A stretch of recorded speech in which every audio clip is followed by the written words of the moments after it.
ಕುತೂಹಲ ಇರುವಂತದ್ದು ಅಂತ ಅಂದ್ರೆ 7ನೇ ಅಭ್ಯರ್ಥಿ ಗೆಲುವಿನ ವಿಚಾರವಾಗಿ. ಹೌದು, ವಿಧಾನ ಪರಿಷತ್ಗೆ ಸಂಬಂಧಪಟ್ಟ ಹಾಗಿನ ಚುನಾವಣಾ ಫಲಿತಾಂಶ ಇನ್ನೇನು ಕೆಲವೇ ಕ್ಷಣಗಳಲ್ಲಿ ಪ್ರಕಟ ಆಗುತ್ತೆ. ಕ್ಲೈಮ್ಯಾಕ್ಸ್ ಹಂತದಲ್ಲಿದೆ ಸದ್ಯ ಮತಗಳ ಎಣಿಕೆ.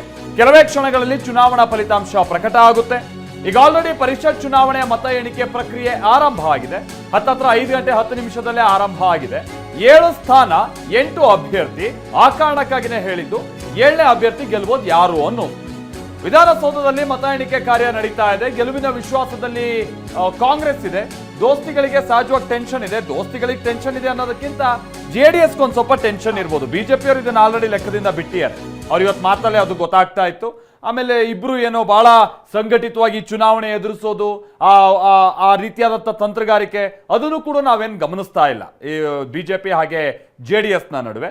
ಆ ಕಾರಣಕ್ಕಾಗಿನೇ ಇದರ ಲಾಭವನ್ನ ಬಹುಶಃ ಕಾಂಗ್ರೆಸ್ ಬಹಳ ನಿಚ್ಚಳವಾಗಿ ಪಡೆದಿದೆ ಅನ್ನೋದು ಗೊತ್ತಾಗ್ತಾ ಇದೆ. ಇನ್ನು ಚುನಾವಣಾ ಮತ ದೃಢೀಕರಣ ಪ್ರಕ್ರಿಯೆ ಮುಂದುವರೆದಿದೆ. ಮತಗಟ್ಟೆಯಲ್ಲಿ ಉಪಸ್ಥಿತರಿದ್ದಾರೆ ಅಭ್ಯರ್ಥಿಗಳು ಹಾಗೆ ಏಜೆಂಟ್ಗಳು ಉಪಸ್ಥಿತರಿದ್ದಾರೆ.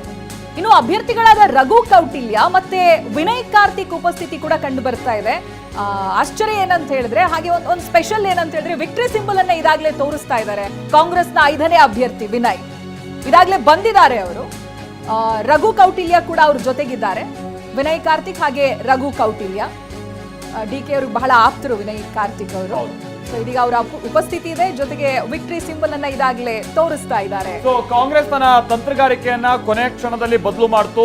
ಓರ್ವ ಅಭ್ಯರ್ಥಿಗೆ 30 ಮತಗಳು. ಆ ಕಾರಣಕ್ಕಾಗಿ 120 ಮತಗಳು 4 ಅಭ್ಯರ್ಥಿಗಳಿಗಾಗುತ್ತೆ. 5ನೇ ಅಭ್ಯರ್ಥಿಗೆ ಹೆಚ್ಚುವರಿ 20 ಮತಗಳು. ಆಮೇಲೆ 2ನೇ ಪ್ರಾಶಸ್ತ್ಯದ 120 ಮತಗಳು ಅಂತ ಬೈಫರ್ಕೇಟ್ ಮಾಡ್ಕೊಂಡಿದ್ದಾರೆ ಅನ್ನುವಂಥದ್ದು ಗೊತ್ತಾಗ್ತಾ ಇದೆ. ರಘು ಕೌಟಿಲ್ಯ ಹಾಗೆ ಲಿಂಗರಾಜ್ ಪಾಟೀಲ್ ಇವರಿಬ್ಬರಿಗೂ ಕೂಡ ಏನ್ ಸಮಸ್ಯೆ ಇಲ್ಲ ಬಿಜೆಪಿಯಿಂದ ಆಯ್ಕೆ ಆಗುವಂತ ನಿಟ್ಟಿನಲ್ಲಿ. ಈ ಕುತೂಹಲ ಇರುವಂತದ್ದು ಅಂತಾನೆ ನಾನು ಆಗ್ತಾನೆ ಹೇಳಿದಾಗೆ ಗೋವಿಂದ ರಾಜು ಹಾಗೆ ವಿನಯ್ ಕಾರ್ತಿಕ್ ಅವರ ನಡುವೆ. ಬಹುಶಃ ವಿನಯ್ ಕಾರ್ತಿಕ್ ಈಗ ಆಲ್ರೆಡಿ ವಿಕ್ಟರಿ ಸಿಂಬಲ್ ಎಲ್ಲ ತೋರಿಸ್ಕೊಂಡು ಓಡಾಡ್ತಾ ಇದ್ದಾರಂತೆ. ಅವರಿಗೆ ಅವ್ರ ಗೆಲುವು ಬಹಳ ನಿಚ್ಚಳ ಆಗಿದೆ ಅಂತ ಕಾಣಿಸುತ್ತೆ.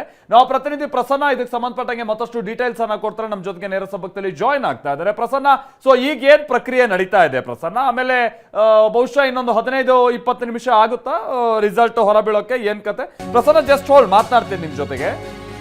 222 ಮತಗಳ ಪೈಕಿ 1 ಮತ ಅಸಿಂಧು. 1 ಮತ ಅಸಿಂಧು. ಯಾರದ್ದು ಆ 1 ಮತ? ಆಮೇಲೆ ಅಸಿಂಧು ಆದ್ರೂ ಕೂಡ ಈಗೇನು ಸಮಸ್ಯೆ ಇದ್ದಂಗಿಲ್ಲ. ಯಾಕಂತಂದ್ರೆ ಓರ್ವ ಅಭ್ಯರ್ಥಿ ಗೆಲ್ಬೇಕು ಅಂತಂದ್ರೆ ಬೇಕಾಗಿರುವಂತದ್ದು 28 ಮತಗಳು. ಈಗ ಯಾವುದೇ ಅಭ್ಯರ್ಥಿಗೆ, ಫಾರ್ ಎಕ್ಸಾಂಪಲ್ ಈಗ ರಘು ಕೌಟಿಲ್ಯ ಅವರಿಗೆ ಅಂತ ಒಂದು ಉದಾಹರಣೆ ತಗೊಳ್ಳೋಣ. ಸೊ ಅವರಿಗೆ ಈಗ 1 ಮತ ಅಸಿಂಧು ಆದ್ರೆ ಅಲ್ಲೂ ಬಿಜೆಪಿ ಏನ್ ಮಾಡಿದೆ, 30 ಮತಗಳನ್ನ ಹಾಕ್ಸಿದೆ.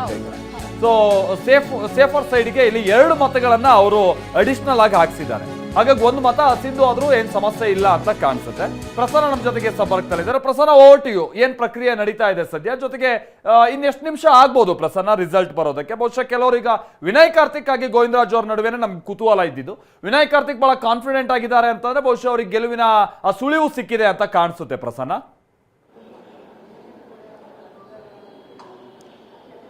ಮಾಲ್ತೇಶ್, ಇದೀಗ 222 ಶಾಸಕರು ಕೂಡ ತಮ್ಮ ಮತವನ್ನ ಮತಪೆಟ್ಟಿಗೆಯೊಳಗೆ ಹಾಕಿದ್ರು. 4 ಗಂಟೆಗೆ ಅದನ್ನ ಸೀಲ್ ಮಾಡಲಾಗಿತ್ತು. 5 ಗಂಟೆ 5 ನಿಮಿಷಕ್ಕೆ ಅದನ್ನ ಓಪನ್ ಮಾಡುವಂತಹ ಪ್ರಕ್ರಿಯೆಗಳು ನಡೆದಿದ್ದಾವೆ. ಆ ಮತಪೆಟ್ಟಿಗೆಯನ್ನು ಓಪನ್ ಮಾಡುವಂತಹ ಸಂದರ್ಭದಲ್ಲಿ ಅಭ್ಯರ್ಥಿಗಳು ಕೂಡ ಹಾಜರಿದ್ರು, ಜೊತೆಗೆ ಏಜೆಂಟ್ಗಳು ಕೂಡ ಹಾಜರಿದ್ರು. ಅವರ ಸಮ್ಮುಖದಲ್ಲಿ ಚುನಾವಣಾಧಿಕಾರಿ ಮತ್ತು ಉಳಿದಂತಹ ಅಧಿಕಾರಿಗಳು ಆ ಮತಪೆಟ್ಟಿಗೆಯನ್ನು ಓಪನ್ ಮಾಡಿದ್ದಾರೆ. ಓಪನ್ ಮಾಡಿದ ಬಳಿಕ ಆ 222 ಬ್ಯಾಲೆಟ್ಗಳೇನಿದ್ದಾವೆ ಅವನ್ನ ಸಂಪೂರ್ಣವಾಗಿ ವ್ಯಾಲಿಡೇಷನ್ ಪ್ರಕ್ರಿಯೆಯನ್ನು ಮೊದಲು ಮಾಡಲಾಗುತ್ತೆ. ಇಲ್ಲಿ ತನಕ ನಡೆದಂತದ್ದು ವ್ಯಾಲಿಡೇಷನ್ ಪ್ರಕ್ರಿಯೆ. ಅಂದ್ರೆ ಯಾವುದು ಅಸಿಂಧು ಅನ್ನುವಂಥದ್ದನ್ನ ಬೈಫರ್ಕೇಟ್ ಮಾಡಬೇಕಾಗುತ್ತೆ. ಸಂಪೂರ್ಣವಾದಂತಹ ಗಮನ ಚುನಾವಣಾಧಿಕಾರಿಗಳದ್ದು ಅದರ ಮೇಲೇ ಹೆಚ್ಚಾಗಿರುತ್ತೆ. ಯಾಕೆಂದ್ರೆ ಒಂದೊಂದು ಮತವೂ ಕೂಡ ಇಂಪಾರ್ಟೆಂಟ್ ಆಗಿರೋದ್ರಿಂದಾಗಿ ಅಸಿಂಧು ಆಗುವಂತಹ ಮತಗಳು ಯಾವ್ದಾದ್ರು ಇದಾವ ಅನ್ನುವಂಥದ್ದನ್ನ ಮೊದಲು ಪತ್ತೆ ಹಚ್ಚಬೇಕಾಗುತ್ತೆ. ಕಳೆದ ಸುಮಾರು 45 ನಿಮಿಷಗಳ ಕಾಲ ನಡೆದಂತಹ ವ್ಯಾಲಿಡೇಷನ್ ಪ್ರೊಸೆಸ್ ಅಲ್ಲಿ 222 ಮತಗಳ ಪೈಕಿ 222 ಶಾಸಕರಿನ ಮತದಾನ ಮಾಡಿದ್ರು. ಅದರ ಪೈಕಿ 1 ಮತ ಅಸಿಂಧು ಆಗಿದೆ ಅನ್ನುವಂಥದ್ದು ಗೊತ್ತಾಗ್ತಾ ಇದೆ. ಬಹುತೇಕ ಶಾಸಕರು ಎಕ್ಸ್ಟ್ರಾ ನಂಬರ್ ನ ಬರೆದಿರಬಹುದು, ಅಥವಾ ಶಾಸಕರು ಬಳಸಿರುವಂತಹ ಆ ಒಂದು ನಮೂದು ಮಾಡಿರುವಂತಹ ನಂಬರ್ ಏನಾದರೂ ಹೆಚ್ಚು ಕಡಿಮೆ ಆಗಿರಬಹುದು. ಇದರ ಆಧಾರದ ಮೇಲೆ ಅಸಿಂಧು ಅಂತ ಡಿಕ್ಲೇರ್ ಅನ್ನ ಮಾಡ್ತಾರೆ. ಈಗ 222ನ ವ್ಯಾಲಿಡೇಷನ್ ಪ್ರೊಸೆಸ್ ಅಂದ್ರೆ ಮತಗಳ ದೃಢೀಕರಣ ಪ್ರಕ್ರಿಯೆ ಏನು ನಡೀತು, ಆ ದೃಢೀಕರಣ ಪ್ರಕ್ರಿಯೆಯ ಸಂದರ್ಭದಲ್ಲಿ 1 ಮತ ಅಸಿಂಧು ಆಗಿದೆ ಅನ್ನುವಂಥದ್ದು ಗೊತ್ತಾಗ್ತಾ ಇದೆ. ಅದು ಯಾರಿಗೆ ಸೇರಿದ್ದು ಅನ್ನುವಂಥದ್ದು ಇನ್ನಷ್ಟೇ ಗೊತ್ತಾಗಬೇಕು. ಆದ್ರೆ ಆ 1 ಮತ ಅಸಿಂಧು ಆಗಿರೋದ್ರಿಂದಾಗಿ ಅದನ್ನ ಎತ್ತಿಡಲಾಗುತ್ತೆ.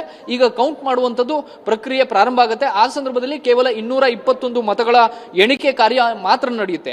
ಆ 221 ಮತಗಳಲ್ಲಿ ಯಾವ ಅಭ್ಯರ್ಥಿಗೆ ಎಷ್ಟು ಮತ ಹೋಗಿದೆ ಅನ್ನುವಂಥದ್ದನ್ನ ಪ್ರತ್ಯೇಕವಾಗಿ ಮತ್ತೆ ಸಪರೇಟ್ ಮಾಡಲಾಗುತ್ತೆ.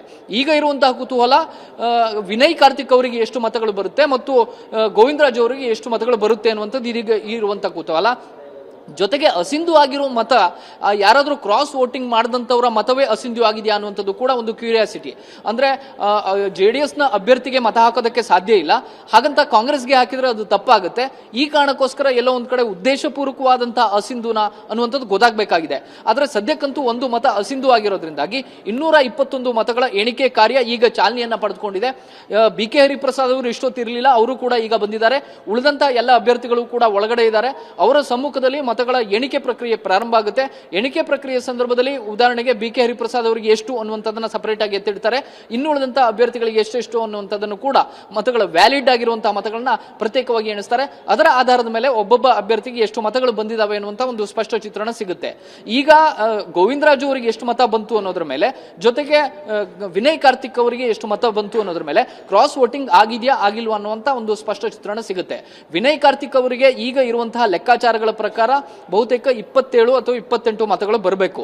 ಅದಕ್ಕಿಂತ ಹೆಚ್ಚಿನ ಮತ ಏನಾದರೂ ಅವರಿಗೆ ಅವರ ಖಾತೆಗೆ ಬಿದ್ದಿದ್ದೆ ಆದ್ರೆ 29 ಅಥವಾ 30 ಮತಗಳನ್ನ ವಿನಯ್ ಕಾರ್ತಿಕ್ ಪಡ್ಕೊಂಡಿದ್ದೆ ಆದ್ರೆ ಬಹುತೇಕ ತುಂಬಾ ಕ್ಲಿಯರ್ ಅದು JDS ಅಥವಾ ಬಿಜೆಪಿಯಿಂದ ಕ್ರಾಸ್ ವೋಟಿಂಗ್ ಆಗಿದೆ ಅನ್ನುವಂಥದ್ದು.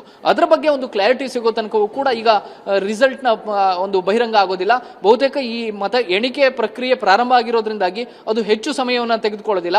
ವ್ಯಾಲಿಡೇಷನ್ ಪ್ರೊಸೆಸ್ ಹೆಚ್ಚು ಸಮಯವನ್ನು ತೆಗೆದುಕೊಳ್ಳುತ್ತೆ. ಯಾಕೆಂದ್ರೆ ಒಂದೊಂದು ಮತವನ್ನು ಕೂಡ ಬಹಳ ಇಂಪಾರ್ಟೆಂಟ್ ಆಗಿ ಗಮನ ಕೊಟ್ಟು ನೋಡಲಾಗುತ್ತೆ. ವ್ಯಾಲಿಡೇಷನ್ ಪ್ರಕ್ರಿಯೆಯಲ್ಲಿ ಎಡವಟ್ಟುಗಳಾಗಬಾರ್ದು ಅನ್ನುವಂಥ ಕಾರಣಕ್ಕೋಸ್ಕರ ಅದರ ಬಗ್ಗೆ ಹೆಚ್ಚು ಕೇಂದ್ರೀಕೃತವಾಗಿ ಚುನಾವಣಾಧಿಕಾರಿಗಳು ಕೆಲಸವನ್ನು ಮಾಡ್ತಾರೆ. ಈಗ ಎಣಿಕೆ ಸಂದರ್ಭದಲ್ಲಿ ಅದೆಲ್ಲವನ್ನು ಕೂಡ ಪಟಪಟ ಎಣಿಸ್ಕೊಂಡು ಹೋಗ್ತಾರೆ. ಹೀಗಾಗಿ ಸುಮಾರು ಅರ್ಧ ಗಂಟೆಯ ಒಳಗಾಗಿ ಇಡೀ ಚಿತ್ರಣ ನಮಗೆ ಸಿಗುತ್ತೆ. ಇದರ ಘೋಷಣೆಯನ್ನ ಚುನಾವಣಾಧಿಕಾರಿಗಳು ಮಾಡ್ತಾರೆ. ಬಹುತೇಕ ಇನ್ನೊಂದು ಮುಕ್ಕಾಲು ಅವರ ಒಳಗಾಗಿ ಪ್ರತಿಯೊಂದು ಬೆಳಗ್ಗೆಯಿಂದ ಕಾಯ್ತಾ ಇದ್ದಂತ ಒಂದು ಸಸ್ಪೆನ್ಸ್ಗೆ ಒಂದು ಉತ್ತರ ಸಿಗುವಂತ ಲಕ್ಷಣಗಳು ಕಾಣಿಸ್ತಾ ಇದಾವೆ. ಮಲ್ತೇಶ್ ಪ್ರಸನ್ನ, ಅಂದ್ರೆ ಈಗ ಕಾಂಗ್ರೆಸ್ ತನ್ನ ಓರ್ವ ಅಭ್ಯರ್ಥಿಗೆ 30 ಓಟ್ ಅಲ್ವಾ ಪ್ರಸನ್ನ ಹಾಕ್ಸಿರುವಂತದ್ದು, ಅಥವಾ 29ಕ್ಕೆ ಕೊನೆಗೆ ಅದನ್ನು ಫೈನಲೈಸ್ ಮಾಡಿದ್ರ ಏನ್ ಕತೆ? ಆಮೇಲೆ ಈಗ ಒಂದು vote in case for example ಈಗ ರಘು ಕೌಟಿಲ್ಯ ಅವರದೇ ನಾನು ಒಂದು ಓಟ್ ಏನಾದರೂ ಅವರಿಗೆ ಅಸಿಂಧು ಅವ್ರದೇ ಅಂತ ಅಂದ್ಕೊಂಡ್ರು ಕೂಡ ಉದಾಹರಣೆಗೆ ಹೇಳ್ತಾ ಇರುವಂಥದ್ದು, ಬಿಜೆಪಿ ಕೂಡ 30 ಓಟ್ ಹಾಕ್ಸಿರುವಂತಹ ಕಾರಣಕ್ಕಾಗಿ ಏನು ಸಮಸ್ಯೆ ಆಗಲ್ಲ ಅಲ್ವಾ ಪ್ರಸನ್ನ? ಈ ಒಂದು ಅಸಿಂಧು ಯಾವ ರೀತಿ ಅಂತ ಇಂಪ್ಯಾಕ್ಟ್ ಕೂಡ ಮಾಡಲ್ಲ ಅಂತ ಕಾಣಿಸುತ್ತೆ. ಅಂತ ಇಂಪ್ಯಾಕ್ಟ್ ಏನಾದರೂ ಆಗೋದಾದ್ರೆ ಬಹುಶಃ ಅದು ಏನು ವಿನಯ್ ಅವರಿಗೋ ಅಥವಾ ಗೋವಿಂದರಾಜ್ ಅವರಿಗೋ ಹೆಚ್ಚಿಗೆ ಇಂಪ್ಯಾಕ್ಟ್ ಆಗುವಂತ ಚಾನ್ಸಸ್ ಇದೆ ಅವ್ರಗಳ ಓಟ್ ಆದ್ರೆ ಅಲ್ವಾ ಪ್ರಸನ್ನ? ಹೌದು ಮಲ್ತೇಶ್, ಈಗ 4 ಕಾಂಗ್ರೆಸ್ನ ಅಭ್ಯರ್ಥಿಗಳು ಮತ್ತು ಬಿಜೆಪಿಯ 2 ಅಭ್ಯರ್ಥಿಗಳು ಅವರಿಗೆ 2 ಪಕ್ಷಗಳು ಕೂಡ ಬಹಳ ಎಚ್ಚರಿಕೆಯಿಂದ ಹೆಚ್ಚುವರಿ ಓಟ್ಗಳನ್ನ ಹಾಕಿಸ್ಕೊಂಡಿದ್ದಾರೆ.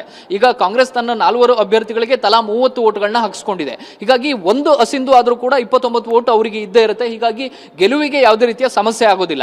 ಆದ್ರೆ ಗೋವಿಂದರಾಜು ಮತ್ತು ವಿನಯ್ ಕಾರ್ತಿಕ್ ಅವರ ನಡುವೆ ನೇರ ಹಣಾಹಣಿ ಇದೆ ಮತ್ತು ಒಂದೊಂದು ಮತವೂ ಕೂಡ ಇಂಪಾರ್ಟೆಂಟ್ ಆಗಿರೋದ್ರಿಂದಾಗಿ ಈಗ ಅಸಿಂಧು ಆಗಿರೋ ಮತ ಯಾರದ್ದು ಅನ್ನೋದ್ರ ಮೇಲೆ ಗೋವಿಂದರಾಜು ಅವರಿಗೆ ಬಿದ್ದ ಮತ ಅಸಿಂಧು ಆಗಿದೆಯಾ ಅಥವಾ ವಿನಯ್ ಕಾರ್ತಿಕ್ ಅವರಿಗೆ ಬಿದ್ದ ಮತ ಅಸಿಂಧು ಆಗಿದೆಯಾ ಅನ್ನುವಂಥದ್ದು ಈಗ ಆ ಒಂದು ಗೆಲುವಿನ ನಿರ್ಧಾರವನ್ನ ಮಾಡುತ್ತೆ. ಆದ್ರೆ ಸದ್ಯದ ಮಟ್ಟಿಗಂತೂ ಆ ರೀತಿಯ ಆತಂಕಗಳಿಲ್ಲ. ಯಾಕೆಂದ್ರೆ JDS ಮೊದಲೇ ಒಂದು ಹೆಜ್ಜೆ ಹಿಂದೆ ಸರಿದು ಬಿಟ್ಟಿದೆ. ಬಿಕಾಸ್ ಅವರ ಲೆಕ್ಕಾಚಾರಗಳು ಬೆಳಗ್ಗೆಯಿಂದಲೇ ಸ್ವಲ್ಪ ಮಟ್ಟಿಗೆ ಕೈಕೊಟ್ಟಂತೆ ಕಾಣಿಸ್ತಾ ಇತ್ತು ಮತ್ತು ಬಿಜೆಪಿ ತಲಾ 30 ಓಟ್ಗಳನ್ನ ಹಾಕಿಸ್ಕೊಂಡಿರೋದ್ರಿಂದಾಗಿ ಅವರಿಗೆ ಸಹಜವಾಗಿ ಮೊದಲೇ 2 ಓಟ್ ಶಾರ್ಟೇಜ್ ಆಗಿದೆ. ಈಗ ಇರುವಂತದ್ದು ವಿನಯ್ ಕಾರ್ತಿಕ್ ಅವರ ಮತವೇನಾದ್ರೂ ಅಸಿಂಧು ಆಗಿದ್ದೆ ಆದ್ರೆ ಅದು ಸ್ವಲ್ಪ ಅವರಿಗೆ ಟೆನ್ಷನ್ ಅನ್ನ ಕೊಡಬಹುದು. ಜೊತೆಗೆ ಈ ಒಂದು ಆಧಾರದ ಮೇಲೆನೆ ಹೆಚ್ಚುವರಿ ಓಟುಗಳನ್ನ ಹಾಕಿಸುವಂತ ಕೆಲಸಕ್ಕೆ ಬಿಜೆಪಿ ಮತ್ತು ಕಾಂಗ್ರೆಸ್ ಇಬ್ರು ಕೂಡ ಮುಂದಾಗಿದ್ರು. ನಿನ್ನೆ ಕಾಂಗ್ರೆಸ್ ರೆಸಾರ್ಟ್ ಅಲ್ಲಿ ಈ ಅಣಕು ಪ್ರದರ್ಶನವನ್ನ ಅಣಕು ಮತದಾನ ಪ್ರಕ್ರಿಯೆಯನ್ನು ನಡೆಸುವಂತ ಸಂದರ್ಭದಲ್ಲಿ 15 ಓಟು ಲ್ಯಾಪ್ಸ್ ಆಗಿತ್ತು.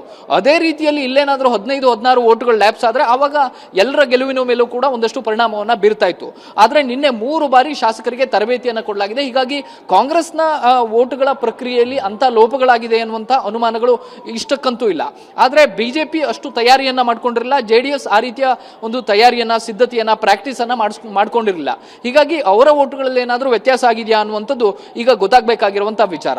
ಈಗ ಇರುವಂತಹ ಲೆಕ್ಕಾಚಾರ ಮೊದಲ ಪ್ರಾಶಸ್ತ್ಯದ ಓಟುಗಳು ವಿನಯ್ ಕಾರ್ತಿಕ್ಗೆ ಬಿದ್ದಂಥದ್ದು 20. ಆ ಮೊದಲ ಪ್ರಾಶಸ್ತ್ಯದ ಓಟುಗಳಲ್ಲಿ ಏನಾದ್ರೂ ಅಸಿಂಧು ಆಗಿದ್ರೆ ಅವಾಗ ಅವರಿಗೆ ಕೇವಲ 19 ಮತಗಳು ಬರುತ್ತೆ. JDS ನ ಅಭ್ಯರ್ಥಿಗೆ 18 ಮತಗಳು ಬರುತ್ತೆ. ಅಂದ್ರೆ 18-19 ನಡುವೆ ಒಂದು ಪೈಪೋಟಿ ಅಂತೂ ಖಂಡಿತವಾಗಿಯೂ ಇದ್ದೇ ಇರುತ್ತೆ. ಎರಡನೇ ಪ್ರಾಶಸ್ತ್ಯದ ಮತ 120 120 ಶಾಸಕರು ಎರಡನೇ ಪ್ರಾಶಸ್ತ್ಯದ ಮತವನ್ನ ವಿನಯ್ ಕಾರ್ತಿಕ್ ಅವರಿಗೆ ಹಾಕಿದ್ದಾರೆ. ಅದರ ಮೌಲ್ಯ ಸುಮಾರು 6 ಮತಗಳಾಗುತ್ತೆ. ಅಂದ್ರೆ ಅದಕ್ಕೊಂದು ವ್ಯಾಲ್ಯೂ ಇರುತ್ತೆ, ಒಂದು ಫಾರ್ಮುಲಾ ಬೇಸ್ ಮೇಲೆ ಅದನ್ನ ಕೌಂಟ್ ಮಾಡ್ತಾರೆ. ಅದರ ಮತಗಳ ಮೌಲ್ಯ 6 ವೋಟ್ ಆಗುತ್ತೆ. ಅಂದ್ರೆ ಅಲ್ಲಿಗೆ ವಿನಯ್ ಕಾರ್ತಿಕ್ ಅವರಿಗೆ ಅಸಿಂಧು ಆಗಿದ್ದೇ ಆದ್ರೆ 19 + 6 25 ಮತಗಳಾಯ್ತು. ಜೆಡಿಎಸ್ ನ ಅಭ್ಯರ್ಥಿಗೆ ಅಷ್ಟು ಮತಗಳು ಬರುತ್ತಾ ಬರಲ್ವಾ ಅನ್ನೋದ್ರ ಆಧಾರದ ಮೇಲೆ ಇದೀಗ ಗೆಲುವು ನಿಂತಿದೆ. ವಿನಯ್ ಕಾರ್ತಿಕ್ ಅವರು ಒಂದು ರೀತಿಯ ವಿಕ್ಟರಿ ಸಿಂಬಲ್ ನ ತೋರಿಸ್ಕೊಂಡು ಹೋಗಿದ್ದಾರೆ. ಅವರಿಗೊಂದು ಕಾನ್ಫಿಡೆನ್ಸ್ ಇದೆ, ಜೆಡಿಎಸ್ ನಲ್ಲಿ ಕೇವಲ 1 ವೋಟ್ ಅಲ್ಲ, ಮಿನಿಮಮ್ 3 ವೋಟ್ ತಮ್ಮ ಪರವಾಗಿ ಬರಬಹುದು ಅನ್ನುವಂತ ಅವರ ಲೆಕ್ಕಾಚಾರ ಇದೆ. ಆ ಲೆಕ್ಕಾಚಾರ ಏನಾದ್ರೂ ನಿಜವೇ ಆಗಿದ್ದೆ ಆದ್ರೆ ವಿನಯ್ ಕಾರ್ತಿಕ್ ಅವರ ಗೆಲುವಿಗೆ ಯಾವುದೇ ರೀತಿಯ ಸಮಸ್ಯೆ ಆಗಲ್ಲ. ಆದ್ರೆ ಆ ರೀತಿಯ ಕ್ರಾಸ್ ವೋಟಿಂಗ್ ಆಗದೇನೆ ಕೇವಲ ಅಸಿಂಧು ಆದ್ರೆ ಮಾತ್ರ ಸ್ವಲ್ಪ ಮಟ್ಟಿಗಿನ ಟೆನ್ಷನ್ ಇದೆ. ನೆಕ್ ಟು ನೆಕ್ ಮೂವ್ಮೆಂಟ್ ಬಂದ್ ನಿಂತರೂ ಕೂಡ ಆಶ್ಚರ್ಯ ಪಡಬೇಕಾಗಿಲ್ಲ. ವಿನಯ್ ಕಾರ್ತಿಕ್ ಮತ್ತು ಗೋವಿಂದರಾಜು ಇಬ್ಬರ ಮತ ಎಣಿಕೆ ಪ್ರಕ್ರಿಯೆಯಲ್ಲಿ ಸಮ ಇದ್ರೆ ಮಾತ್ರ ಎರಡನೇ ಪ್ರಾಶಸ್ತ್ಯದ ಮತಗಳನ್ನ ಕೌಂಟ್ ಮಾಡ್ತಾರೆ. ಇಲ್ಲದೆ ಹೋದ್ರೆ ಆ ಪ್ರಕ್ರಿಯೆ ಕೂಡ ಬರೋದಿಲ್ಲ. ಮೊದಲನೇ ಪ್ರಾಶಸ್ತ್ಯದ ಮತಗಳಲ್ಲಿ ಅವರೇನಾದ್ರೂ ಗೆಲುವು ಸಾಧಿಸಿದ್ದೆ ಆದ್ರೆ ಸಹಜವಾಗಿಯೇ ಗೋವಿಂದರಾಜು ಅವರು ಎಲಿಮಿನೇಟ್ ಆಗ್ತಾರೆ. ಈ ಪ್ರಕ್ರಿಯೆ ಸಂದರ್ಭ ಇದೀಗ ಬಹಳ ಕುತೂಹಲವನ್ನು ಮೂಡಿಸ್ತಾ ಇದೆ. ಒಂದು ರೀತಿಯಲ್ಲಿ ರಣರೋಚಕ ಘಟ್ಟವನ್ನ ತಂದು ತಲುಪಿದೆ. ಯಾಕೆಂದ್ರೆ ಒಂದು ಮತವೂ ಕೂಡ ಅಸಿಂಧು ಆದ್ರೆ ಅದು ಬಹಳ ಇಂಪಾರ್ಟೆಂಟ್ ಆಗುವಂತ ಕಾರಣಕ್ಕೋಸ್ಕರ ಗೋವಿಂದರಾಜು ಮತ್ತು ವಿನಯ್ ಕಾರ್ತಿಕ್ ಅವರ ನಡುವಿನ ಹಣಾಹಣಿಯಲ್ಲಿ ಯಾರು ಗೆಲ್ತಾರೆ ಅನ್ನುವಂಥ ಬಹಳ ಕ್ಯೂರಿಯಾಸಿಟಿಯನ್ನ ಮೂಡಿಸ್ತಾ ಇದೆ. Maltesh, thank you Prasanna.